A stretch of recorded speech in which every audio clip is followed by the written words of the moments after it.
Vamos a estar en esta mañana específicamente en los versículos 5 hasta el 8. En el capítulo 2, todo el capítulo 2 se trata de una vida humilde a la luz del ejemplo humilde de Jesucristo.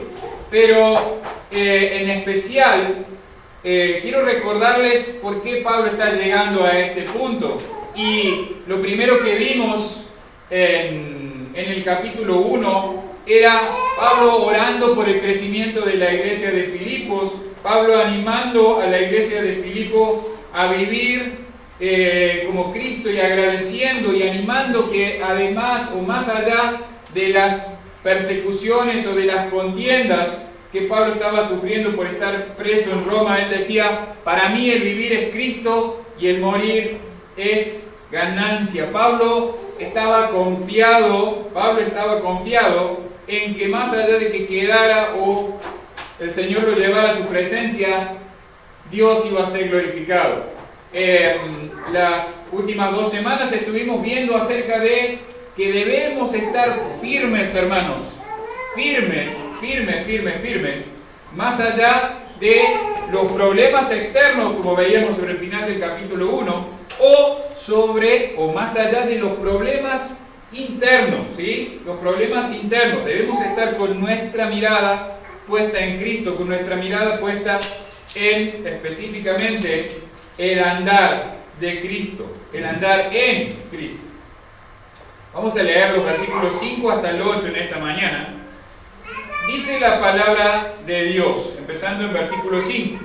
Haya pues en vosotros este sentir, que hubo también en Cristo Jesús, el cual siendo en forma de Dios, no estimó el ser igual a Dios como cosa a que aferrarse, sino que se despojó a sí mismo, tomando forma de siervo, hecho semejante a los hombres, y estando en la condición de hombre, se humilló a sí mismo, haciéndose obediente hasta la muerte, y muerte de cruz.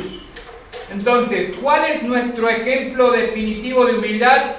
Cristo. Como hemos venido hablando, cualquier otra persona con la que nos comparemos o en la que intentemos medirnos va a ser una medida equivocada. Lo estuvimos hablando esto y compartiendo. Recuerdo cuando estudiábamos la carta a los Corintios, Pablo decía o enseñaba la misma idea a la iglesia de Corinto. Nuestra medida es Cristo, nuestra medida no son los hombres, nuestra medida no es el pastor, no es el hermano fulano, el hermano sultano, no, nuestra medida es Cristo.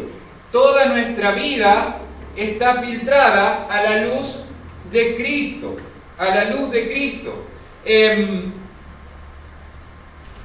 Generalmente los predicadores compartimos un mensaje y después lo aplicamos, ¿no? O vamos haciendo aplicaciones mientras compartimos los textos. Los hermanos que han estado predicando acá en la iglesia, generalmente vamos diciendo algo y lo vamos aplicando a la vida. Acá Pablo va a hacer algo diferente. Él va a aplicar el mensaje primero. Él va a dar la aplicación antes de dar el mensaje. Dice, mire versículo 5, dice: haya pues en vosotros este sentir que hubo también en Cristo Jesús. Empieza al revés, empieza por el final en esta enseñanza o en este pasaje de la enseñanza del apóstol Pablo. Haya pues en vosotros este sentir. La palabra sentir no tiene que ver con nuestras emociones. No tiene que ver con nuestras emociones. Está hablando de otra cosa. Está hablando de otra cosa. Está hablando realmente de una manera de pensar, una manera de vivir. Pablo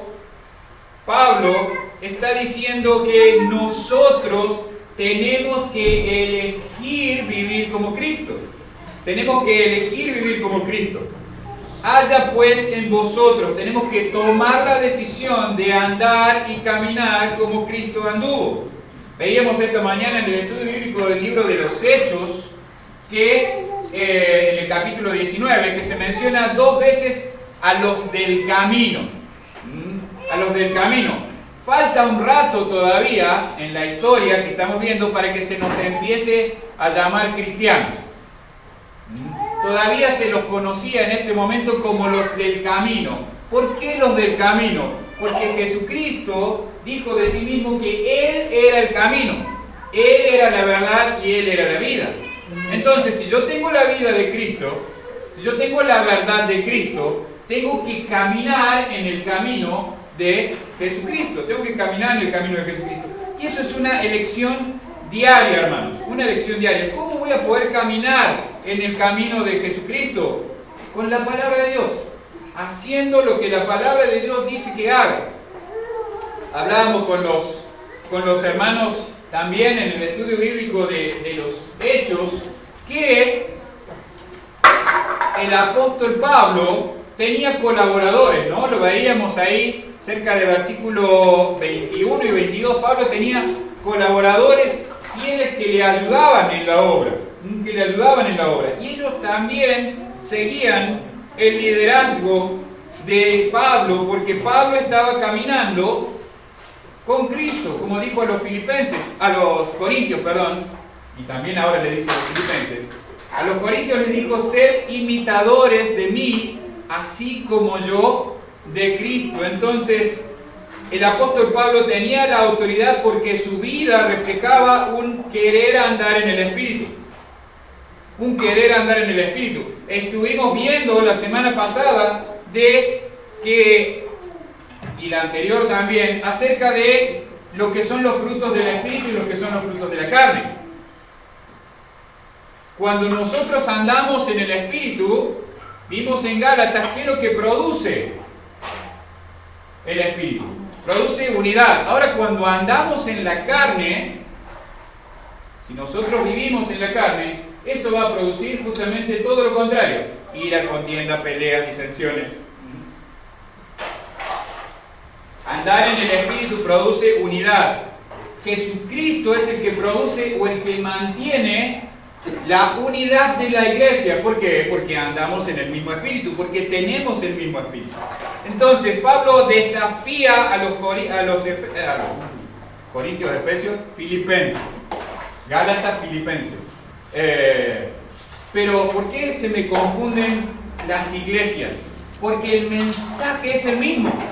Una y otra vez, carta tras carta, la idea, la enseñanza es la misma. La enseñanza es la misma. La enseñanza es andar en Cristo, caminar en Cristo, no satisfacer los deseos de la carne, poner nuestra mirada en Cristo. Si nosotros ponemos la mirada en el hombre, seguramente vamos a encontrar que ese hombre no da la estatura de la plenitud de Cristo. ¿Y saben por qué? Porque todavía no ha sido perfeccionado como Cristo es perfecto, está buscando andar como Cristo. Deberíamos andar activamente buscando andar como Cristo, que hubiera en nosotros este mismo sentir. Nosotros elegimos, hermanos. Nosotros elegimos cómo vamos a andar. Haya pues este mismo sentir. ¿Cuál es este mismo sentir? ¿Cuál es este mismo sentir? Porque Pablo empieza así, miren. Dice versículo 6, la primera parte. El cual siendo en forma de Dios. El cual siendo en forma de Dios. Pablo está describiendo la deidad de Jesucristo. Pablo está describiendo la deidad de Jesucristo y diciendo, miren hermanos, este es nuestro modelo, es nuestro ejemplo de humildad. El Dios vivo y verdadero, estando en el cielo, en su gloria, con toda potestad, con todo poder, con el mismo poder con el que dijo, sepárese la luz de las tinieblas, con el mismo poder que dijo, la tierra produzca plantas, con el mismo poder que dijo, los mares produzcan peces, con el mismo poder que abrió el mar rojo, con el mismo poder que hizo que de las piedras saliera agua, con el mismo poder que nos ha redimido. Jesucristo tiene una existencia o una preexistencia antes de haberse hecho hombre, hermanos. Siendo, la palabra en griego describe que su esencia es la deidad. Su esencia es la deidad. Cristo siendo. ¿Y por qué dice siendo? Porque no dice era Dios. No. Una de las cosas que lo he contado varias veces, pero la preexistencia o la eterna existencia de Dios es algo que nos cuesta entender. ¿Por qué? ¿Por qué nos cuesta entender? Porque nosotros tenemos fecha de fabricación, duración y fecha de vencimiento. ¿Sí? Y cada vez que se nos va acercando más la fecha de vencimiento, estamos más desgastados, ¿no? Yo ya estaba planeando hace un rato, bueno, a ver una banquetita por acá, porque ya me canso cuando estoy mucho tiempo parado, ¿no? Entonces ya estoy midiendo la banqueta para sentarme de vez en cuando mientras comparto el mensaje. O hay dos opciones. La iglesia decidirá qué es lo que más quiere, seguramente van a elegir la segunda, que es que predique más corto. ¿Ah? Es otra opción. ¿Ah? Pero como me cuesta predicar por debajo de los 30 minutos, estoy planeando por si las dudas la banqueta. Pero volviendo al texto, hermanos y hermanas queridas, Pablo describe que Jesucristo es. Esto es lo que nos cuesta. Yo soy, le dijo Moisés. Cuando Moisés le preguntó, le dijo, ¿quién le digo que me envía? Decirles que yo soy te envía. El eterno, el que siempre está, el que siempre estuvo, el que es, el que era, y como dice la palabra de Dios, ha de venir. Entonces, Jesucristo siendo, dice, en forma de Dios, la palabra morfo. La palabra morfo. Esto no tiene tanto que ver. Nosotros en nuestra cultura, cuando pensamos en forma, estamos pensando en la apariencia, ¿no? ¿Qué forma tiene esto? Bueno, esto tiene forma rectangular o, ¿qué más podemos decir? Bueno, no voy a levantar el vaso porque si levanto el vaso, pero, a ver otra cosa. Esto tiene forma cilíndrica, esto tiene forma redonda, forma. Pero acá, la palabra de Dios está hablando de adentro, su esencia, la forma, ¿qué es? No qué apariencia tiene, sino que es. Él es igual con Dios. Él es igual con Dios, porque Él es Dios. Si usted busca a través de toda la Escritura, va a encontrar la Trinidad. No encuentra ni una sola vez la palabra Trinidad en la Escritura, pero la Trinidad está por todas las Escrituras. Está por todas las Escrituras. Una vez encontrándome con una persona de las que te golpean la puerta, o te van con el folletito, somos de la iglesia fulana de tal, y que te insisten en que el infierno no existe, que la Trinidad no existe.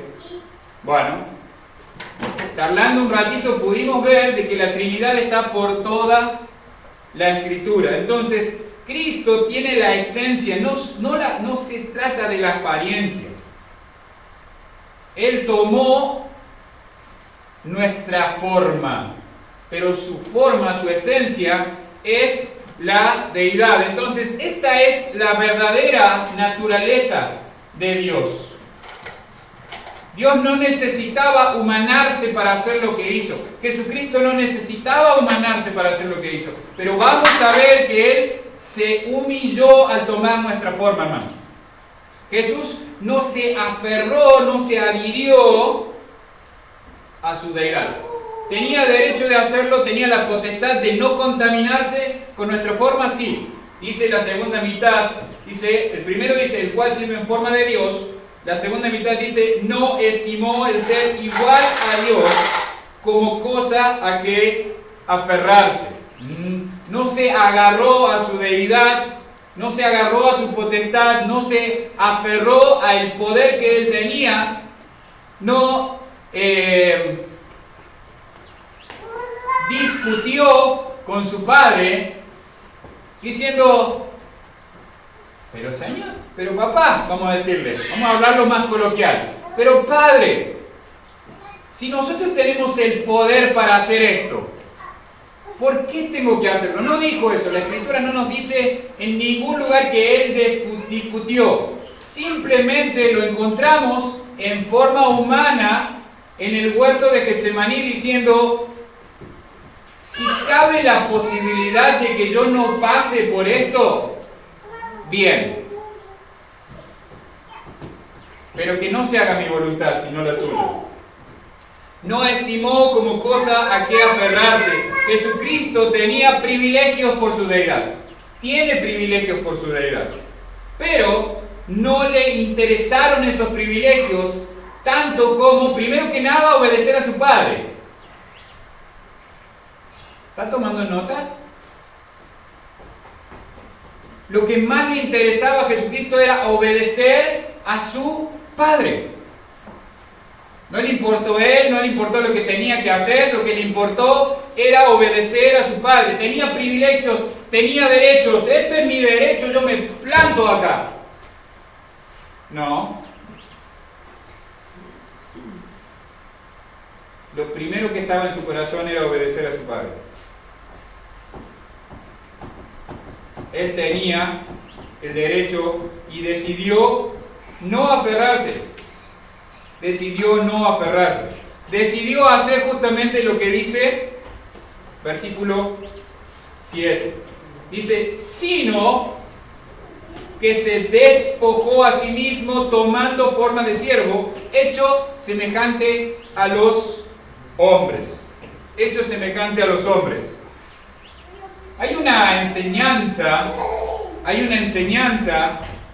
en estos días que hay una enseñanza doctrinal que habla de que Jesucristo perdió su deidad cuando se hizo hombre.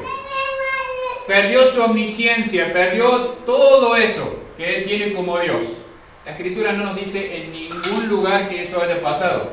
De hecho, nos muestra varias veces que Él estuvo todo el tiempo sabiendo quién era, de dónde venía, quién era su Padre, y sabía cada cosa que le iba a pasar, sabía cada cosa que iba a pasar. Entonces, esto de que Él se despojó de su deidad, se olvidó de quién era, y de repente, sí, soy el Hijo de Dios, tengo que hacer esto. No está en las Escrituras. Pero más allá de todo eso, esta idea de que el Jesús encarnado se vació de su deidad no es bíblica. Pero pueden escuchar esta enseñanza. Por eso es muy importante que seamos cuidadosos de...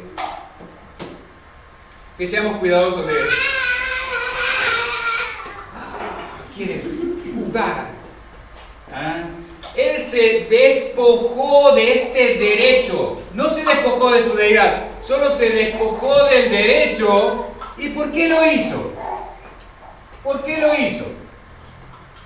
¿Por qué se despojó de su derecho? La Escritura es muy clara. Primero que nada, para obedecer. Y segundo, por amor. Es claro que la palabra de Dios dice que en esto consiste el amor. No que nosotros hayamos amado a Dios, sino que Él nos amó a nosotros primero.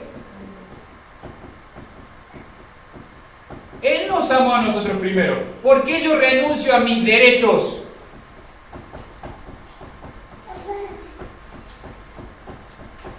Por amor. Cuando yo me planto, este es mi derecho. Este es mi cargo. Estoy justamente siendo todo lo contrario de lo que Jesucristo es.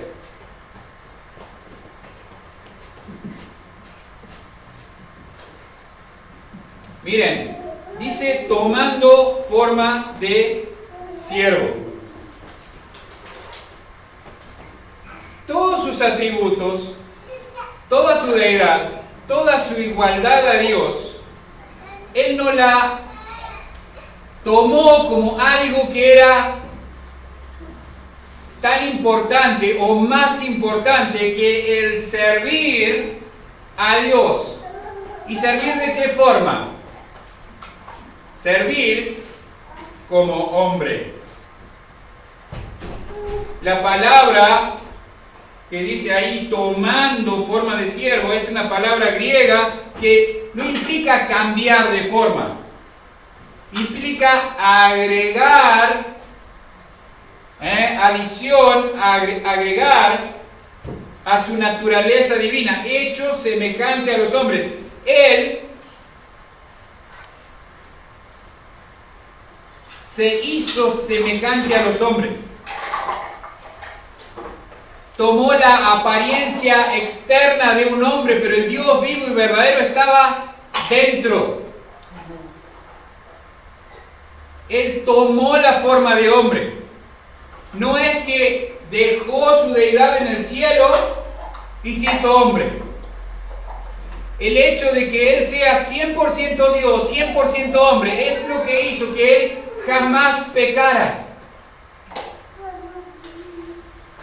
Usted imagínese, nosotros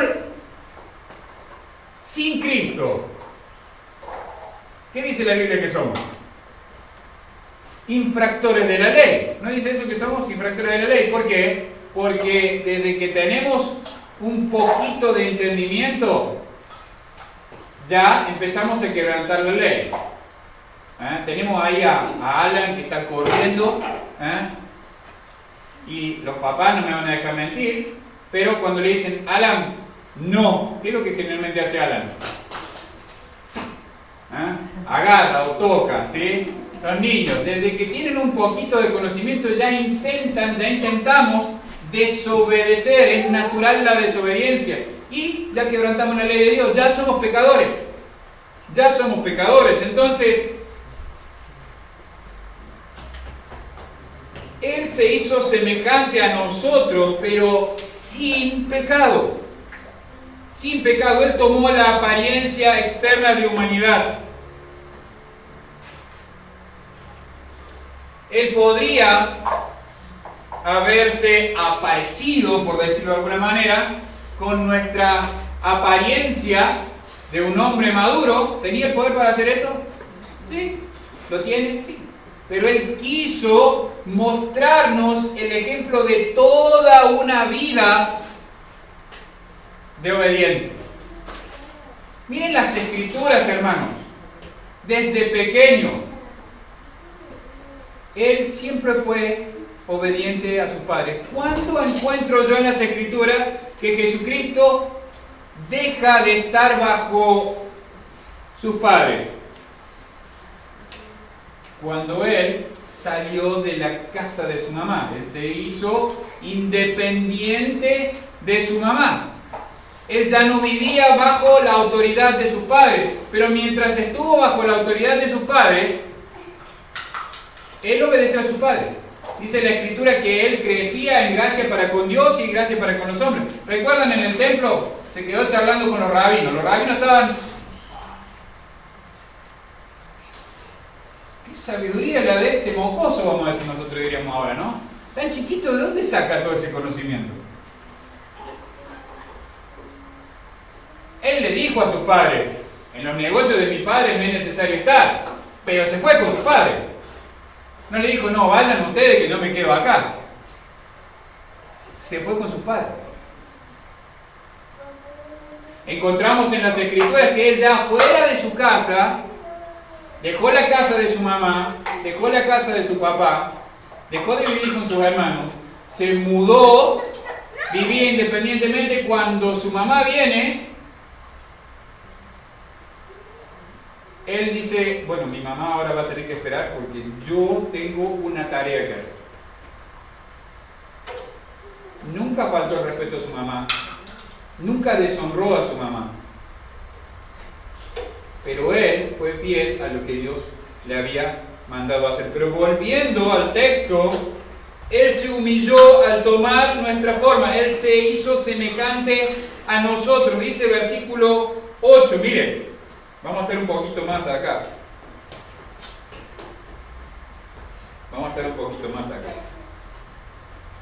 Dice, hecho semejante a los hombres, termina diciendo versículo 7, y estando en la condición de hombre, se humilló a sí mismo, haciéndose obediente hasta la muerte y muerte de cruz. no se nos ha pedido todavía que muramos. ¿Dije bien la palabra? Muramos. No quiero hacer un furcio. Que muramos por la causa de Cristo. Y muchos de nosotros capaz que decimos, estoy dispuesto a dar mi vida por el Señor. Pero ¿estamos dispuestos a vivir por el Señor? Esa es la parte. Muchos idealizamos o romantizamos la idea de el dar la vida por Jesucristo. Y hay que ver si llegado ese momento daríamos la vida por Jesucristo.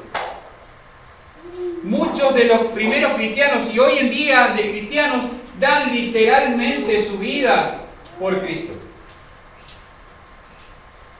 Y nosotros que tenemos tantas libertades,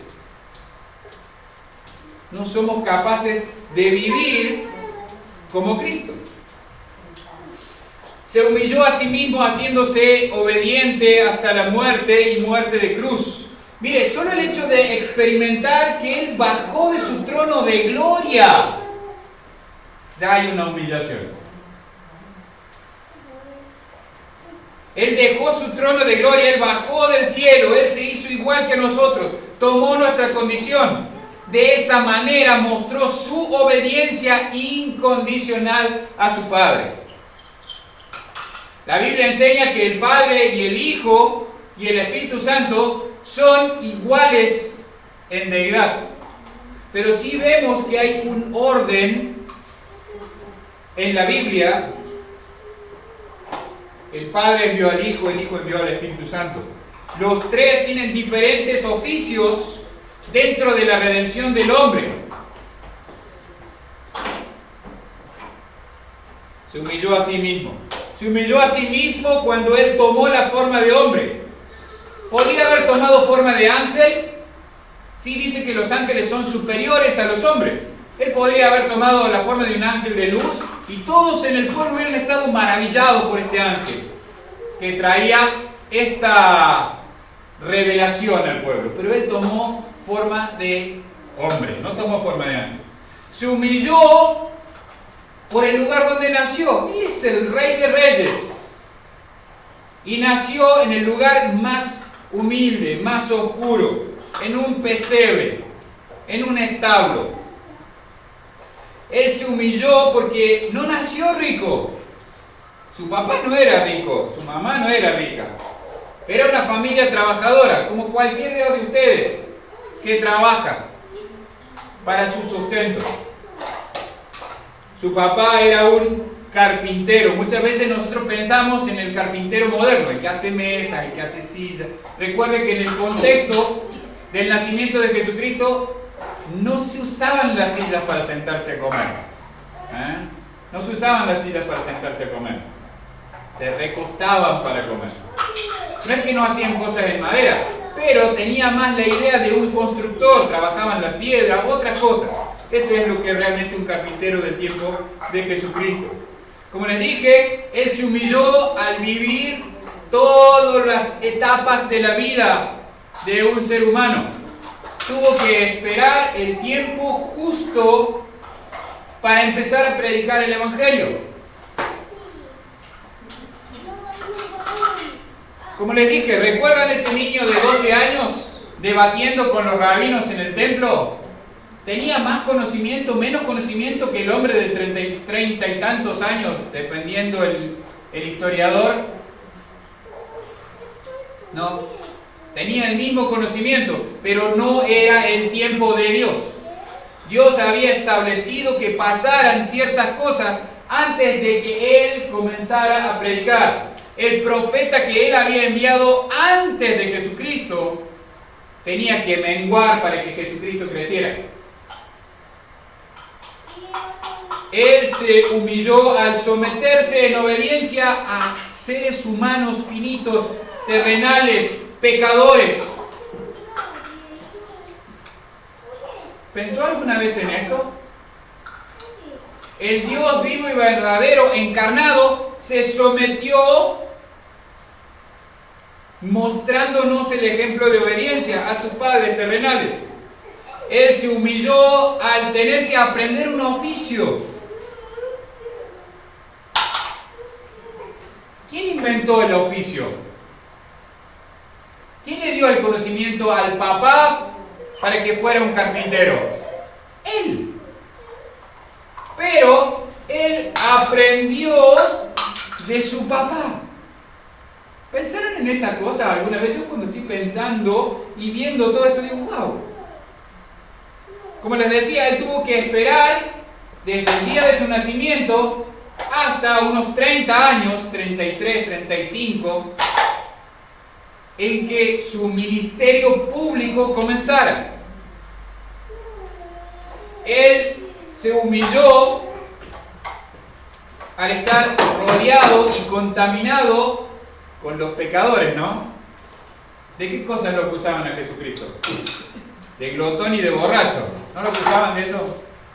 De que se juntaba con rameras, con pecadores, con publicanos.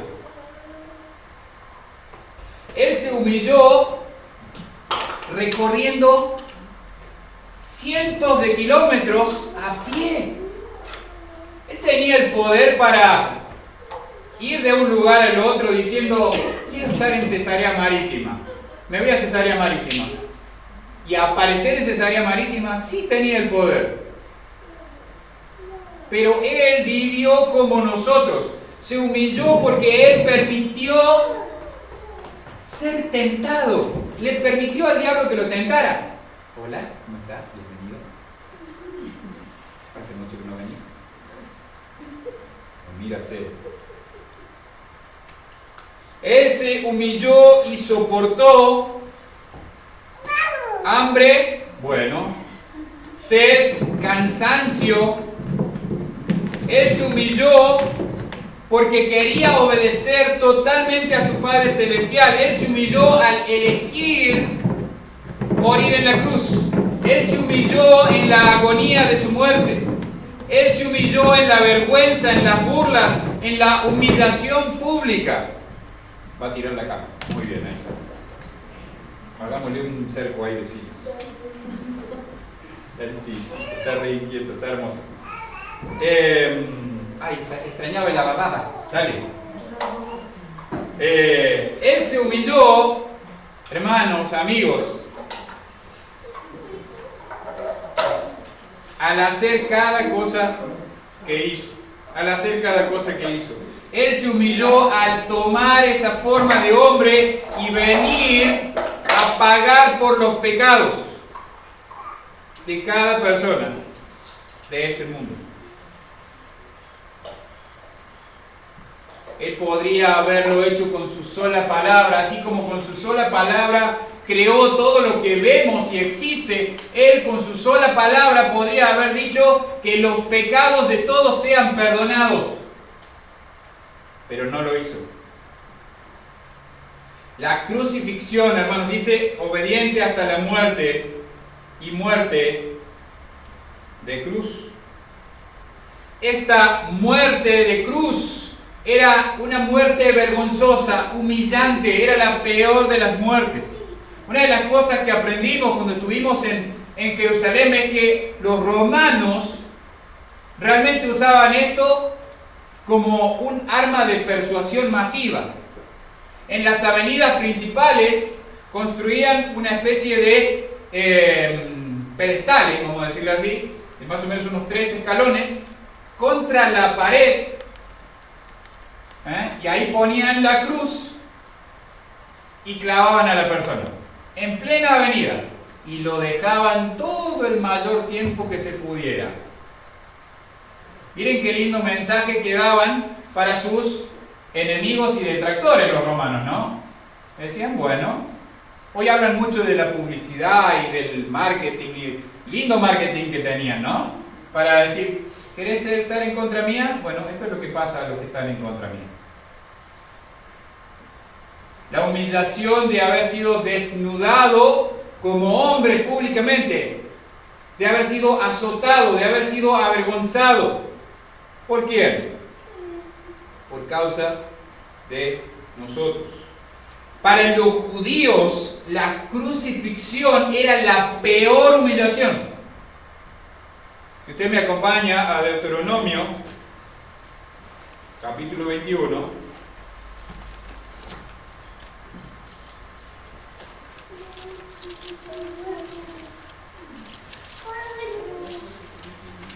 versículo 23.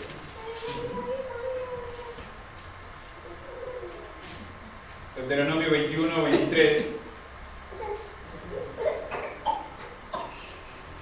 22. Dice, si alguno hubiere cometido algún crimen digno de muerte y lo hiciereis morir, lo colgaréis en un madero. No dejaréis, 23, que su cuerpo pase toda la noche sobre el madero. Sin falta lo enterrarás el mismo día, porque maldito por Dios es el colgado, y no contaminarás tu tierra que Jehová tu Dios te da por heredad. O sea que la persona que quedaba colgada ahí era maldita. Los romanos conocían y usaban esto en su favor. Casualmente Jesucristo fue descolgado antes de la noche, ¿no? Gálatas capítulo 6, Gálatas capítulo 3, perdón.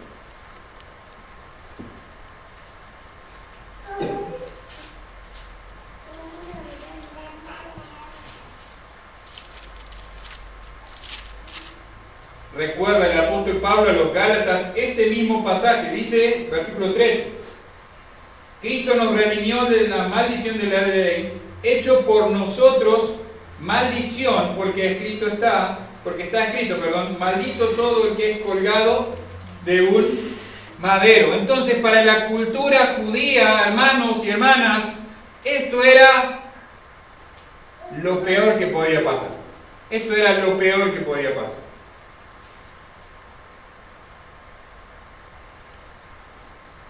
Hasta la muerte y muerte de cruz. No hay una manera más poderosa de enviarnos un mensaje de parte de Dios diciendo, miren, estoy dispuesto a humillarme hasta lo más bajo para mostrarle cuánto los amo.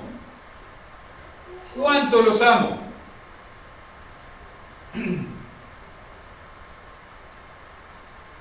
¿Cuánto estamos dispuestos a humillarnos para mostrar amor?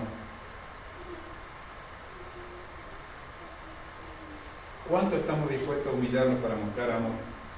¿Cuánto estamos dispuestos a humillarnos a nosotros mismos, despojarnos de nuestros derechos, entre comillas, para mostrar amor a Dios y a nuestro prójimo? La Biblia dice, Jesucristo lo dijo, amarás al Señor tu Dios por sobre todas las cosas, con toda tu mente, con todas tus fuerzas, y a tu prójimo como a ti mismo. No dice ni menos que a ti mismo, ni más que a ti mismo. Dice igual que a vos mismo.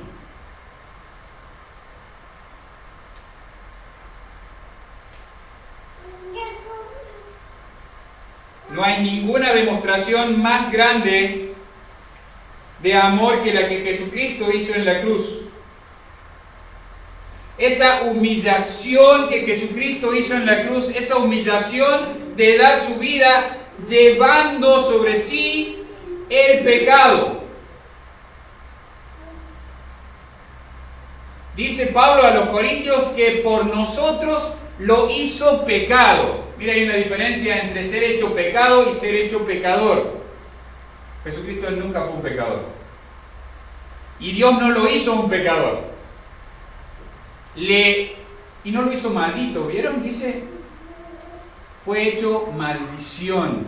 Recibió el peso sobre sí mismo de la maldición nuestra. Recibió el peso sobre sí mismo de nuestro pecado. Él intercambió con nosotros en la cruz, al vencer a la muerte y al vencer al pecado, su deidad. ¿Sabe por qué usted puede andar en el Espíritu? porque Cristo venció a la muerte y porque Él envió al Consolador. Si no, usted andaría todavía, y yo andaría todavía, en mis delitos y pecados. Pablo lo escribió a los Efesios. Andaría conforme a la corriente de este mundo, a los hijos de desobediencia, a los deseos del príncipe de la potestad del aire. ¿Quién es él? Satanás.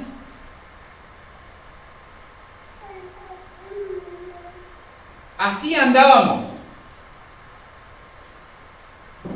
¿Y ahora andamos en el Espíritu? Pablo recordó a los filipenses cuál era el modelo que ellos debían seguir. ¿Cuál era el modelo que ellos debían seguir? Pablo recordó a los filipenses el intercambio que nuestro amado Salvador hizo por nosotros. Y eso, hermanos, es razón más que suficiente para vivir de la manera en la que Él vivió. Es razón más que suficiente para humillarnos a nosotros mismos y buscar dar la gloria a Él cada día de nuestra vida. ¿Cómo? Siguiendo el ejemplo de Jesucristo. Siguiendo el ejemplo de Jesucristo. Viviendo una vida humilde.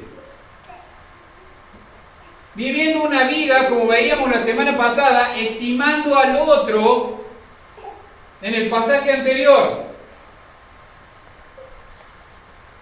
Estimando al otro como superior a mí mismo. Viendo por la necesidad del otro.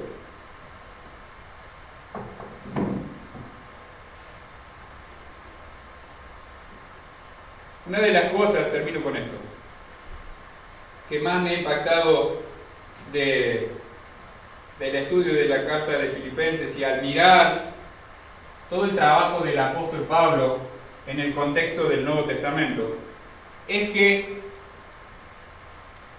y me sentí identificado con esto, ¿no?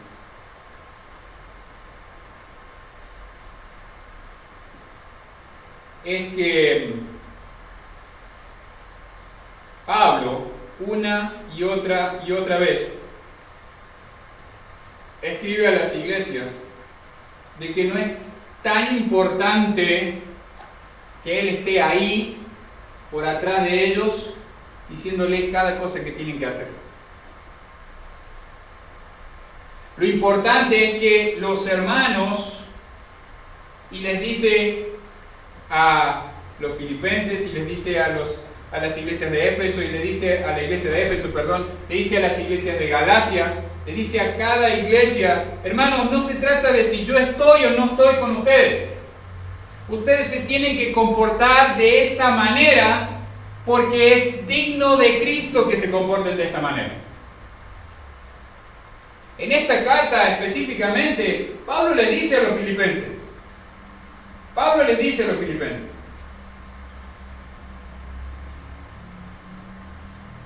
versículo 26 del capítulo 1, dice: para que abunde vuestra gloria de mí en Cristo Jesús, por mi presencia otra vez entre vosotros. Un poquito más atrás, 25, dice: y confiando en esto, sé que quedaré, que aún permaneceré con todos vosotros para vuestro provecho y gozo de la fe. Y el 26 dice: para que abunde vuestra gloria de mí en Cristo Jesús, por mi presencia otra vez entre vosotros. Pablo está diciendo: quiero estar con ustedes. Ahora dice: solamente que os comportéis como es digno del Evangelio de Cristo. Y esta es la parte que yo dije: wow, para que sea que vaya a veros o que esté ausente, oiga de vosotros que estáis firmes en un mismo espíritu, combatiendo unánimes por la fe del Evangelio. Yo tengo una carga por la tarea que estoy haciendo.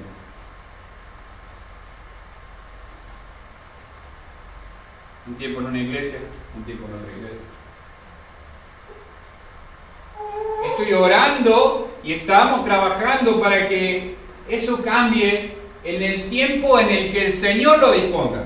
Pero mientras tanto, hermanos, y este mismo mensaje lo he compartido con los hermanos de la otra iglesia, no se trata de si yo estoy parado acá predicándoles el Evangelio. Como iglesia tenemos que vivir como es digno de Jesucristo, porque esa es la voluntad de Dios. Esa es la voluntad de Dios. La iglesia no depende de si el hermano Pablo está parado en el frente predicándoles.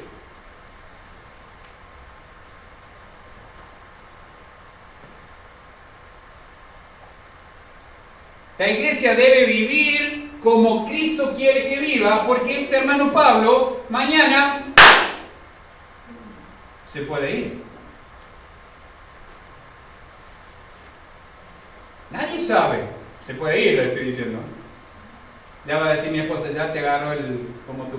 Mi pastor sabía decir eso en una época también. Y predicaba eso, ¿no? De que en cualquier momento se iba. Pero es una realidad, hermanos.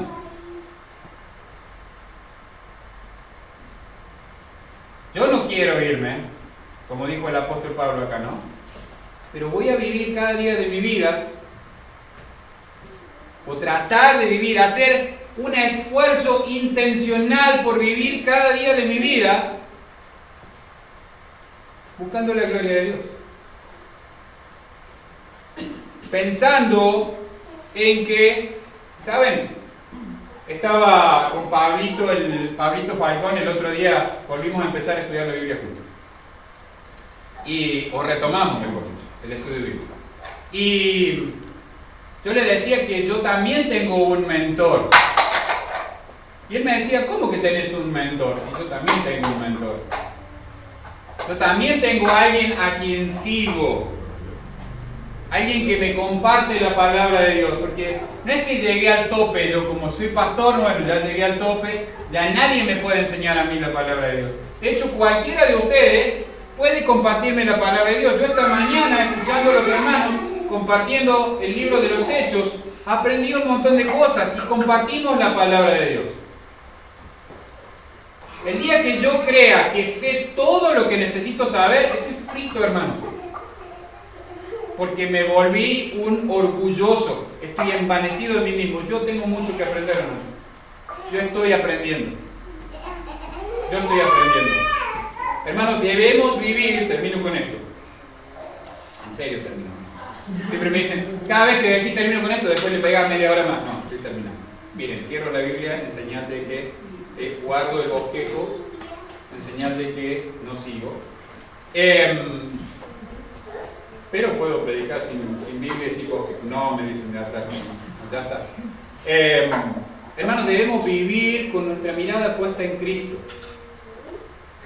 Debemos vivir con nuestra mirada puesta en Cristo. Debemos orar los unos por los otros.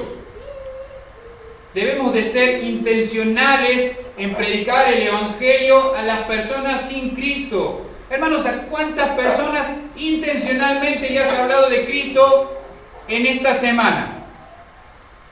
No casualmente. No te lo encontraste en el súper y salió de casualidad el tema, no. Intencionalmente estás orando por alguien específico con nombre y apellido, fulano de tal. Quiero que el Señor obres en esa vida para poder hablarle de Cristo. Estás haciendo todos tus esfuerzos para alcanzar a alguien con el Evangelio. La iglesia está vacía, pastor. La gente no viene. Anda a buscarla. ¿Cómo pescaban en el Antiguo Testamento? El modelo de Jesucristo es muy claro, o sea, no le dijo, dejen las redes adentro del barco, ya van a saltar los peces adentro. Díganle, miren, acá están las redes, vengan. No, tenían que echar las redes. Estamos echando las redes, hermanos. La gente muere sin Cristo. Y nosotros jugamos de cristianos en la iglesia.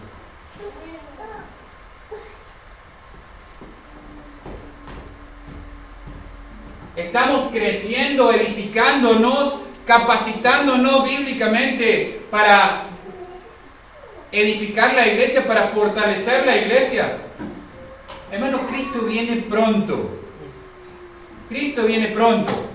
Ese pronto para Él puede ser siglos para nosotros, pero también puede ser un día. Puede ser mañana. ¿Cómo nos va a encontrar mañana Jesucristo? Mira, a mí no me preocupa tanto lo que ninguno de ustedes piense como lo que Cristo está pensando de mí. ¿Vas a voltear la cámara? Ok. ¿Querés venir acá a compartir conmigo? ¿No? ¿Sí? No, se quiere ir a jugar. Muy bien. Entonces, hermanos, pensemos en esto. Ahí está, mira, encontró unos amigos. Pensemos en esto, hermanos. Pensemos en que nuestra mirada tiene que estar puesta en Cristo. Nuestra mirada tiene que estar puesta en su ejemplo para nuestra vida. Eso es lo que tenemos que tener en mente. Vamos a orar. Bendito Dios y Padre, te damos gracias una vez más por tu palabra. Te damos gracias por el privilegio de poder compartirla. Te rogamos, Padre, que nos des sabiduría para vivir nuestras vidas de forma tal que te glorifiquemos cada día de nuestra vida. Danos sabiduría por medio de tu palabra, Señor, para entender cuál es tu voluntad para nuestras vidas, para que podamos discernir si estamos andando en tus pisadas o no estamos andando en tus pisadas. Padre, te ruego, Señor, que nos hagas ser humildes cada día de nuestras vidas, así como Jesucristo fue humilde, Señor, cada día de su vida. Gracias, Padre, una vez más. Nos encomendamos en tus manos, en el nombre de tu Hijo Jesucristo. Amén.